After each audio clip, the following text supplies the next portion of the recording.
ప్రశాంతు ఓ బాల్కొండ ప్రశాంతు నీకు పని శాతం అయితే లేదని ప్రజలకు తెలుస్తుందని నీకు మండినట్టుంది బాగా. ఈ కరపత్రము నిన్న ఇంటింటికి పోయింది కదా, నువ్వు శాతగాని దద్దమ్మ అయినావు, మంత్రి అయినా కూడా జిల్లాకి ఏం చేస్తలేవని ఎక్స్పోజ్ చేస్తున్నామని ఎగబడుతున్నావు అందరి మీద. నీకు 1.25 లక్ష చెప్పిన, నాకు ఉన్న చిత్తశుద్ధిలా నీకు 1% లేదు బాల్కొండ ప్రజల మీద. పసుపు ఇప్పుడు నిన్న ఇలా ధర్నా పెట్టినాం, Madhav Nagar railway over bridge మీద ధర్నా పెట్టినామని నీకు మండి ఆడ నెక్స్ట్ ధర్నా మీ ఊర్లల్లో బాల్కొండ ఊర్లల్లో సొసైటీలు పైసలను అమ్ముకుంటున్నారు, ఆడ ఇంకో ధర్నా ఉంది ఆడికి పోతున్నా అని మండి ఆడ నన్ను మీ టీఆర్ఎస్లను పంపించి ఆపుదామని ప్రయత్నం చేస్తున్నావు. నన్ను కూడా ఆపలేడు, బాజాప్తో వస్తాడికి. అయినా మళ్ళీ ఆడికి పోగానే పసుపు అడుగుమన్నమాట. నీకు ఎన్నిసార్లు చెప్పినా ప్రశాంత్, నీకు ఓళ్ళు చెప్పినా నీకు జాంపండుని కస్టర్డ్ యాపిల్ అంటారని కవిత చెప్పిందా, కేటీఆర్ చెప్పిండా? నీకు ఎట్లా చెప్తే అర్థమవుతుంది చెప్పు. నూతన విధానాలు వచ్చినాయి, బోర్డు డిమాండు 40 ఏళ్ళ నుంచి ఉన్నది, ఇలా నూతన విధానాలు వచ్చినాయి. స్పైస్ బోర్డ్ ఆఫీస్ వచ్చింది. ఆ నూతన విధానాలు బోర్డు కంటే అదనంగా తెచ్చిచ్చినాము, వాడుకోండ్రి. ఎట్లున్నదంటే నీ కథ ప్రశాంతు, ఇగో గిదున్న చూడు, ఇది కట్ చేసారు నాకు. 93లో అపెండిసైటిస్ ఆపరేషన్ అయింది నాకు. అయితే 6-7 ఇంచుల కట్టున్నది ఇక్కడ. ఇవాళ వాళ్ళకన్నా అపెండిక్స్ ఇన్ఫెక్షన్ వచ్చి అపెండిక్స్ తీసేయాలంటే ల్యాప్రోస్కోపిక్ సర్జరీ చేసి తీసేస్తారు. అసలు కోసుడు ఉండదు.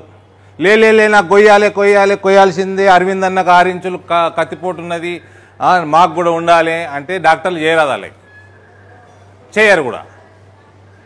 ఇవాళ టైస్ స్కీమ్ పెట్టినాం, క్లస్టర్ స్కీమ్ పెట్టినాము, ప్రాసెసింగ్ యూనిట్ పెట్టు.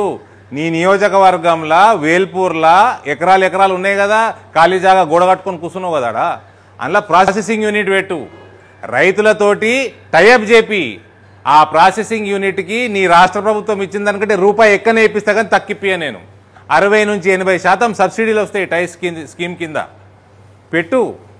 నీకు స్పైస్ బోర్డు లెటర్ రాసింది మీ ప్రభుత్వానికి, రాసి 6 నెలలు అయింది, సిగ్గులేదా? రైతులను ఎందుకు మభ్య పెడుతున్నావు? 30 కోట్ల రూపాయలు శాంక్షన్ చేయించిన స్పైస్ బోర్డుకి కోవిడ్ సమయంలో. అది సరిపోదు, స్పైస్ బోర్డు ఒకటి రాగానే సరిపోదు, టర్మరిక్ బోర్డు రాగానే సరిపోదు.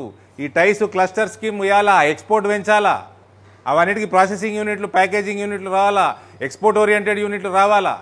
దానికన్నీ సబ్సిడీలు మేము ఇస్తాము అని 60 నుంచి 80% అని మీకు లెటర్లు రాసినా మీకు సోయి ప్రభుత్వం మీది.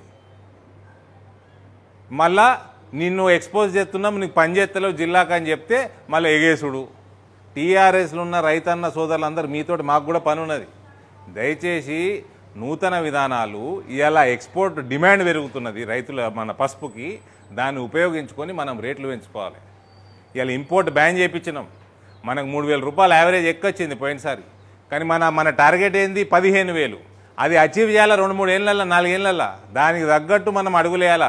గీసుంటి ప్రశాంత్ రెడ్డి రాజకీయాలలో మనం పడితేమంటే మనకి ఇంట్లో గాడిద గుడ్డు మిగులుతుంది. ప్రశాంత్ రెడ్డి ఇవన్నీ ఎగవాడు బంద్ చేయి. నువ్వేం ఎగబడతావా? మీ ముఖ్యమంత్రి ఎగబడ్డా చేత కాదు నా పనికే. అయినా మళ్ళోసారి అడుగుతున్నా, నీకు జాంపండు కస్టడీ యాపిల్ అని ఎవరు చెప్పిర్రా? జర చెప్పు. కవిత చెప్పిందా?